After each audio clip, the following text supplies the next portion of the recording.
மற்றொரு அதிசயம் பஞ்சபூதம் தென்னங்கீட்டு.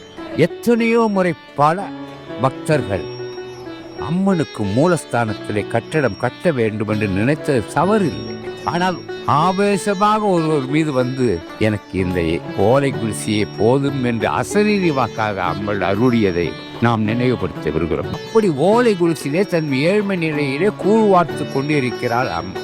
என்ன காரணம்? மனிதன் செல்வந்தனாக இருக்கலாம், மனதில் ஏழையாக இருக்க வேண்டும். அம்மனிடம் அகங்காரம் செல்லாது, எதிர்மறை வினைகள் செல்லாது, வில்லி சூனியம் மாந்திரிகம் இவை எதுவுமே செல்லாது. அவனருளாலே அவன் தாள் வணங்கி என்கிறார் மாணிக்க வாசகர். அடியேன் அவள் அருளாலே அவள் தாள் வணங்கி. அவள் அருள் இருந்தால்தான், அந்த சக்தி தெய்வம் இருந்தால்தான் ஒவ்வொருவருக்கும் அருள் இருக்கும், நாம் நடமாட முடியும்.